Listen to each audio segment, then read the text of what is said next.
As we record this, Michael Cohen is testifying before the House Oversight Committee. This is Bill Whittle Now. I'm Scott Ott, and we'll be very honest up front here. Because this testimony is underway as we're recording this session, we don't know a lot about the outcome of it. I got the chance to watch most of Mr. Cohen's opening statement, in which, Bill, he basically said that the president is a con man, the president is a liar, the president has made much more racist remarks than we have heard him say publicly or that have been attributed to him publicly, and he's turning over 3 years of financial statements that were used in some sort of a business deal to the House committee, along with they showed pictures of a check that the Trump organization, signed by Mr. Trump and his accountant, gave to Mr. Cohen as hush money regarding the alleged affairs with Stephanie Clifford and others who accused the president of having had affairs with him. So, Bill, the Republicans have immediately come out of the box attacking the credibility of Michael Cohen. But let's be honest, when law enforcement goes after somebody who's doing dirty deeds, don't they usually have to find other dirty deed doers to rat them out? Well, you certainly do under a fair legal system and under an impartial justice system. That would be certainly the hope. But since the entire basis of the Mueller probe is that the FBI said that there's evidence of Trump's colluding with the Russians, upon which the judge who was about to issue the warrant said, "What evidence do you have?" And they said, "Well, it's in the newspapers." Well, how did the newspapers get the news? Well, we told them about it. So I'm not too terribly impressed by the argument that this is a purely apolitical blind wheels of justice grinding along inexorably in search for the truth. Well, and that's not the case I'm trying to make here, or the point I'm trying to make in this question. Okay. Basically, the Republican strategy has been to prove that Michael Cohen is a liar. And so Jim Jordan, House Representative Jim Jordan, was the first one to go in and basically run through this litany of times when Michael Cohen lied, not for President Trump's benefit or to help the United States or the presidential campaign, but for his own benefit. And so he's basically saying, you're a liar. How can anybody trust a liar? But my question is, when they go after the mob because of some sort of crime thing, they usually have to find somebody who's inside the mob, and that person is not going to have clean hands. So why is the Republican strategy just to try to prove that this guy's a liar? This is no longer a legal strategy, Scott. Now we're dealing with public relations, and that's all there is to it. And this has been the case for at least a year now. I mean, the allegations against Donald Trump were serious allegations, and for 2 years, we've seen these various investigations, including the Mueller probe, going on and on and on about this person's flipped or that person's decided to talk to us. We've gotten nothing because there is nothing. And once again, just in the summary of what you said, Mr. Cohen remarks were, I think the message from Mr. Cohen is that Donald Trump is an unpleasant fellow who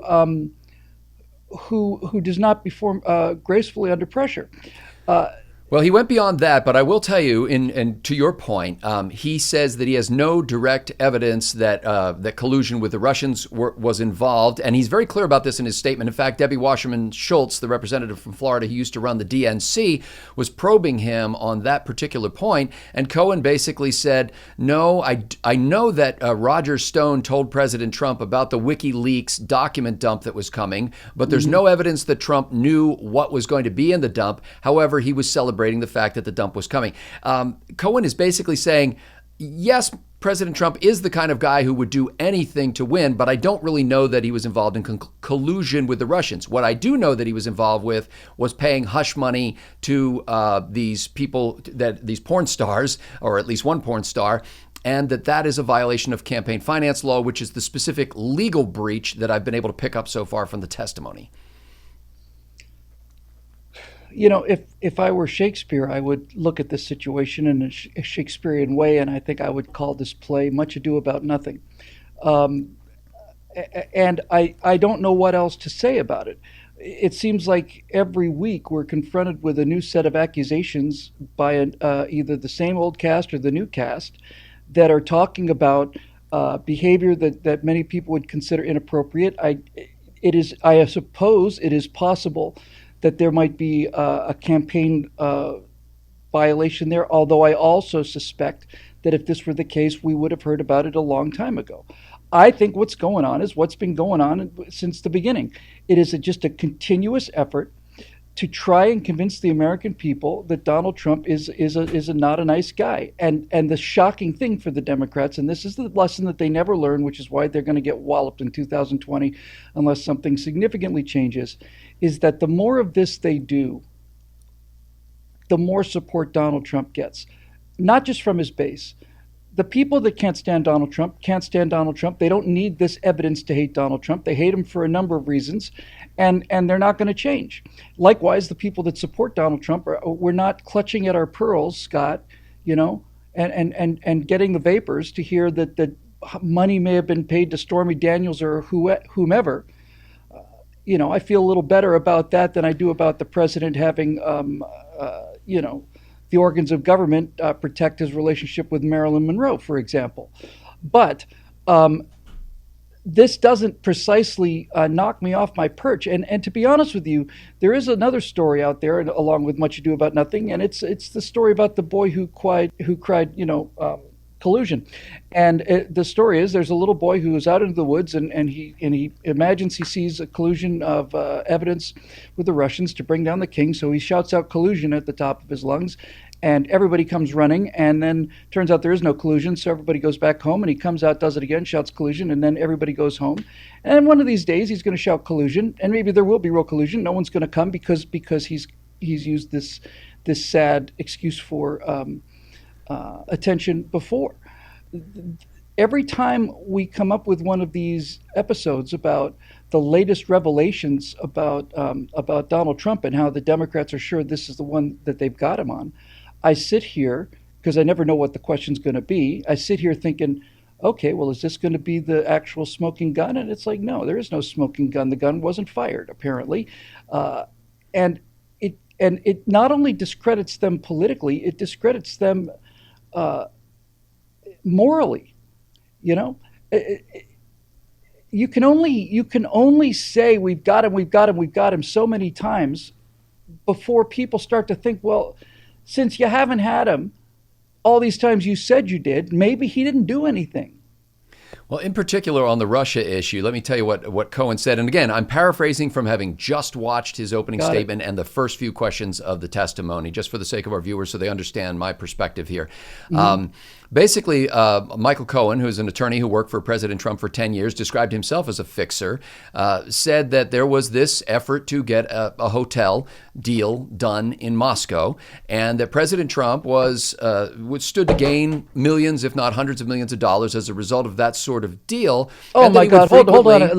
Now it's time for me to clutch my pearls for a moment, because just by setting the story up the way that it's been set up right now, there already sounds like there's something terribly nefarious going on about a billionaire real estate developer trying to put a hotel into Moscow as part of a business deal. Now, the part where I'm going to simply lose consciousness and pass out on the floor is undoubtedly coming up. And that's going to be the part where I hear that Donald Trump, as a business person, prior to becoming president, put either financial incentives or other kind of incentives in the deal in order to make the deal. At this point, I'm going to lose consciousness. I'm going to pass out to the floor from the sheer appallingness of all of it, but please continue with this sordid tale. It's actually, it's not that sordid. It's more comical. And the reason is because basically Cohen said Trump never thought he was going to win the election. So, the stakes in the election were much less significant to him than the stakes in this real estate deal in Moscow. And so, he continued to have contacts with Russia, wanted to know what was going on with Russia, and wanted to be kept apprised of that as the process went along. The worst thing that Cohen says is that he thought it was a little weird that Trump said these admiring remarks about Vladimir Putin, and they seem to have this bromance going. Frankly, Bill, and because what you're doing is you're following the track of where the Democrats have been going. I'm saying that Cohen's argument here does not support the Democrats' contention, and that the real meat here, if there is any real meat, is the allegation that President Trump violated campaign finance law and knew he was doing it at the time. Well, when that becomes the subject of the entire investigation and all the rest of this nonsense blows over, then I suppose we'll have to look at the merits of that case on the basis of the evidence of that particular allegation. And I'm not the kind of person, it's not easy, but it's necessary. I'm not the kind of person that says, I don't care if Donald Trump committed campaign violation laws. I care very much if he broke the law. If he broke the law, then he needs to go to jail. If he broke the law, then you have to have the consequences of breaking the law. But my point is that after 2.5 years of scouring under the sink, running the white glove of the Marine drill instructor underneath the inside rim of the toilet for 2.5 years, if all we're finding now is that Trump's inside attorney says that there may have been something that may have been done that may have been inappropriate in terms of campaign finance laws, then what I'm saying is that this witch hunt is not hurting the president. Every time I hear a story like this, I support him more. And I support him more because I see what's really going on. And what's going on is a coup. It is an ongoing slow motion coup. It's like watching ivy climb up a wall in time-lapse photography. It is an attempt to discredit, disgrace, and just plain defame Donald Trump, to do whatever they can in order to minimize his legitimacy. This is precisely what they did with George W. Bush. And they formed the narrative immediately after the election. And the narrative in that particular case was George Bush stole the election because he had a brother who was the governor in Florida, and the Florida Secretary of State was a Republican. And so therefore, the Republicans stole the election that actually should have gone to Al Gore, when in point of fact what happened was George Bush won the count in Florida. It was close enough to trigger an automatic recount, and he won the automatic recount, and he won every single other non-automatic which way is the Chad hanging recount for weeks and weeks and weeks, until finally the Supreme Court said you don't get to keep recounting until you get the win. Your delegates for the Electoral College have to be here on this date, and there's no extension. And when that happened, Al Gore finally dropped the issue because he knew he couldn't cheat his way into the win. So all I'm saying here is that this is not legal proceedings. This is not about legality, and it hasn't been for a long time in this country. This is about trial by public opinion, by people that don't understand, apparently, that the people who are supporting Donald Trump may in fact be as bothered by some of the things that Donald Trump does as they are, but fully understand that this is a question now of I can't spare this man. He fights. I can't spare him. You've got a person who is showing you by being so reprehensible to the left and not just his policies, not just the fact that the country's in tremendous economic shape and the fact that it's much more secure nationally and the fact that there's record low unemployment for minorities. All of these things are destructive to Democrats. They hate him for all of these things, needless to say. If the country's doing well, what the hell do you need socialism and hope and change for? But on a larger issue, they can't stand him personally. They can't stand everything about him. He represents to them this idea of America that they, as oikophobes, share. I'm talking about the elites that run the newspapers and the TV studios and the movie stars. They all are embarrassed about the fact that their French moral superiors in their cafes talking about Sartre and communism and so on are saying that Americans are just a bunch of loud, brassy braggarts who just shoot their mouth off and don't deliver. Well, maybe Donald Trump is all of those things. Well, it's certainly within the purview. But he's not on the don't deliver part. It's certainly within the purview of a House committee to conduct an investigation. And there's not the same legal standard that it would require to actually get a conviction in court to bring impeachment articles. And so, there is, as far as their ability to do it and the appropriateness of doing it, that could be argued. But certainly the Democrats can do this. The question is, they're stuck with this witness who, as one Republican called him, is their star witness, right? Who gets up and tries to head off the challenge to his testimony by saying, I have lied, but I'm not a liar. I have done bad things, but I'm not a bad man. I have been a fixer, but I'm not fixing anything for you anymore, Mr. Trump. The Democrats are basically banking everything on this guy saying, what does he have to gain? He's going to prison. Now, as one Republican pointed out, he may gain a book deal and possibly a movie deal. But he's gone to prison, Bill. Don't Okay. don't the American people kind of look at a guy like that and say, well, when you know you're going to be shot at sunset, you get incredibly honest? First of all, you only get incredibly honest if you actually did something. And secondly, you only get incredibly honest if you have enough of a conscience for the fact that this is going to bother you now that you're going to have to face your maker. So that particular argument doesn't seem to apply to Mr. Cohen, and certainly doesn't apply to any of the people that are running this goat rodeo. But let's look back into the distant past. Let's use the Wayback Machine and go far, far, far into the dim depths of history and try to remember the last time that the Democrats pinned their hopes on a star witness who had a compelling story of misdeeds and abominable behavior on the part of a prominent Republican who happened to be a nominee for Supreme Court justice. Let's go back and see what happened the last time they pinned their hopes on somebody with a big, big story who says, I'm not a liar, or, well, maybe I've forgotten, which decade that this assault on me from Brett Kavanaugh happened, and I can't remember where it was or when it was or how I got there. And my three friends, who, by the way, are going to back up and absolutely corroborate everything that I'm telling you is true, who suddenly decide that they're not going to appear after all because they're not going to put their name to this nonsense story. How did that work out for them last time? It's true they did convince a third of the country that Brett Kavanaugh, who by all accounts is one of the most decent men that I've ever heard of in public office, certainly, they managed to convince a third of the country that he's a rapist and there's nothing that they can do to change their mind. And they did that intentionally because they have no souls, because politics is everything to them. Destruction of lives. There is no morality. There's no restraint. There's no honor. There's no nothing.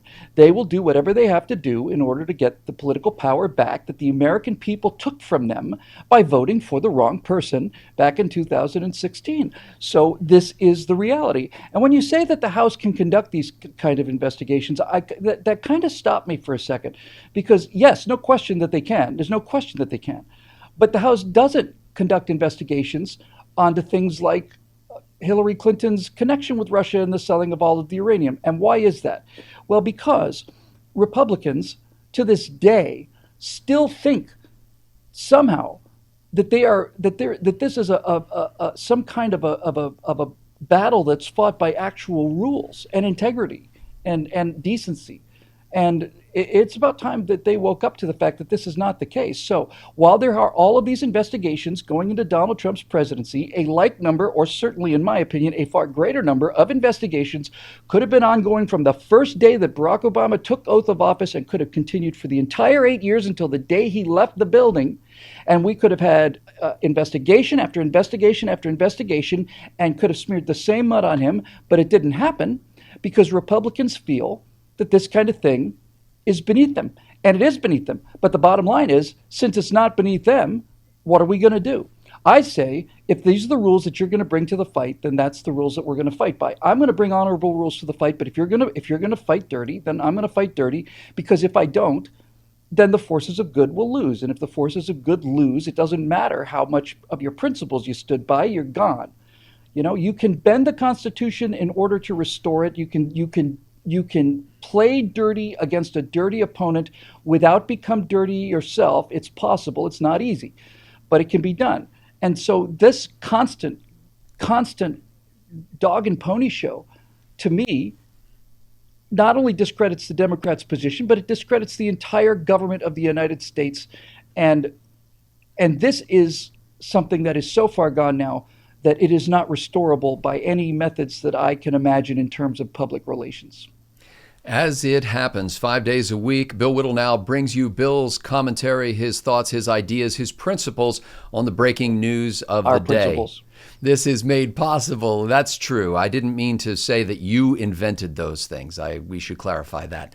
I think I did. It is made possible by the members at BillWhittle.com who share many of those same principles, and they also share their financial means with us in order to enable this to be distributed around the world. So we appreciate them. They became members by going to BillWhittle.com and clicking that Become a Member link, and their ranks are growing. We'd like you to become part of that team, so feel free to do what I just said.